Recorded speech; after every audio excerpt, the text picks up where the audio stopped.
Hello everyone! Welcome back to my channel, and for today's video, I'm going to do a DIY hair coloring. Basically, I've always had black hair. My hair has been very healthy regardless of what treatment yung ilalagay ko. But then, if it concerns lighter colors, medyo nire-resist niya. Hindi talaga hiyang sa akin na magpakulay ng hair. It doesn't matter kung ano, basta lighter siya. Kahit organic man yan, talagang nire-resist niya. Sa umpisa maganda, tapos siguro like mga 1 month, ayun na, nagda-dry na siya ng sobra, which is nakakasad kasi ayaw niya eh. Kumbaga sa tao, nagtatampo talaga siya. So, ayan na nga. Okay pa siya last December to January. Come February, ayun na, pansin ko na siya lumipis yung mga dulo. So, ang ginawa ko, kinakat ko siya ng 2 inches just to make sure na mag-grow na siya ng healthy tsaka even yung kanyang mga ends. So, ayun na nga. So, this is Lux Organics. I got this online sa flagship store ng Watsons sa Lazada. It has 3 colors, by the way. It's available in chestnut brown, natural black, and natural brown. So, kinuha ko si natural brown since yung black too strong. Hindi na siya natural tingnan. So, ang advice ko is go a step lighter sa black, which is yung natural brown. So, pag sa malayuan talaga, it's parang black pa rin talaga siya. Pag naarawan lang, tsaka lang siya magkakaroon ng hue na parang kulay coffee bean. Yun lang. Tingnan ko sa hair ko kung ano magiging effect niya. So, how to use wet hair thoroughly. Using a towel, drain excess water from the hair. Wear protective gloves before applying on the hair. Pump on an adequate amount and mix evenly. Apply the mixture on hair and massage properly. For best results, leave for 15 to 20 minutes. Rinse thoroughly with lukewarm water. Lagyan tayo ng protective gloves. So, isa lang siguro gagamitin ko kasi yung isang kamay ko is pang-apply. Wet hair thoroughly. Since naligo na ako and okay naman siya malinis, nag-dry out lang yung agad. So mamaya i-sprayan ko na lang siya ng water para mag-usan.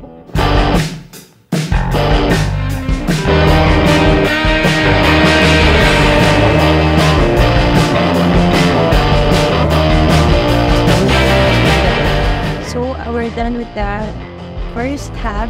I'm going to just finish the other half. And then, I'll get back to you after 30 minutes. Na siya, after ko ni-rinse ang aking hair, tapos niligyan ko siya ng organic conditioner, tapos pinatuyo ko siya ng with just cotton shirt and a fan. Hindi ako gumamit ng blow dry. Ina-achieve ko kasi is natural brown. So, nakalagay naman kasi dito is parang kulay na coffee bean. So, it's not gonna be like pure black or jet black, but natural brown. But in my case, sa hair ko kasi kanina, medyo on the lighter side na ako kasi I was from light ash brown to natural brown. So, expect ko na hindi siya ganun ka-deep color. Kasi, ito yun ito lang siya, yung black kanina na nag-grow na ang buhok. So, ito siya.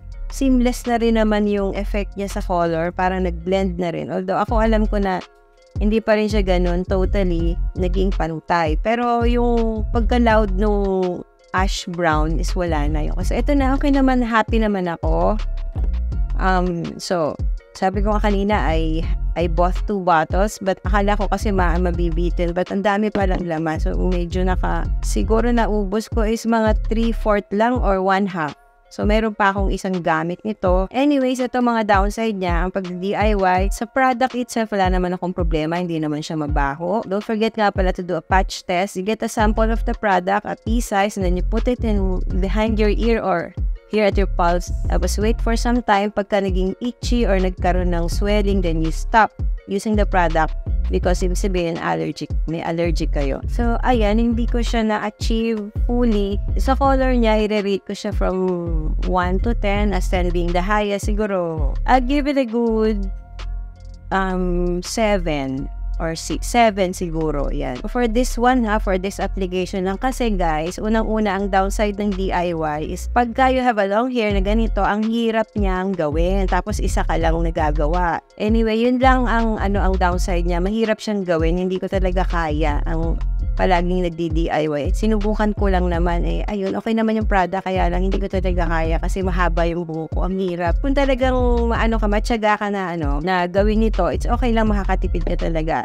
Instead of going to the salon, siguro mga 1/4 of your spending masasave mo kapag ka nag-DIY ka. This bottle is good for 2 uses pagka ganito kahaba yung hair. Pero pagka if you have a shorter hair, like have hair like this, lang like siguro can use this 6 times over. I just have to find out soon kung mag-fade pa siya or ganito lang. Anyway, happy na ako sa ganito kasi ako lang naman yung gumawa. If you're looking for a good product for your hair coloring, you can try this one. So guys, before I go, don't forget to subscribe and like this video. Till next time, bye. Wow.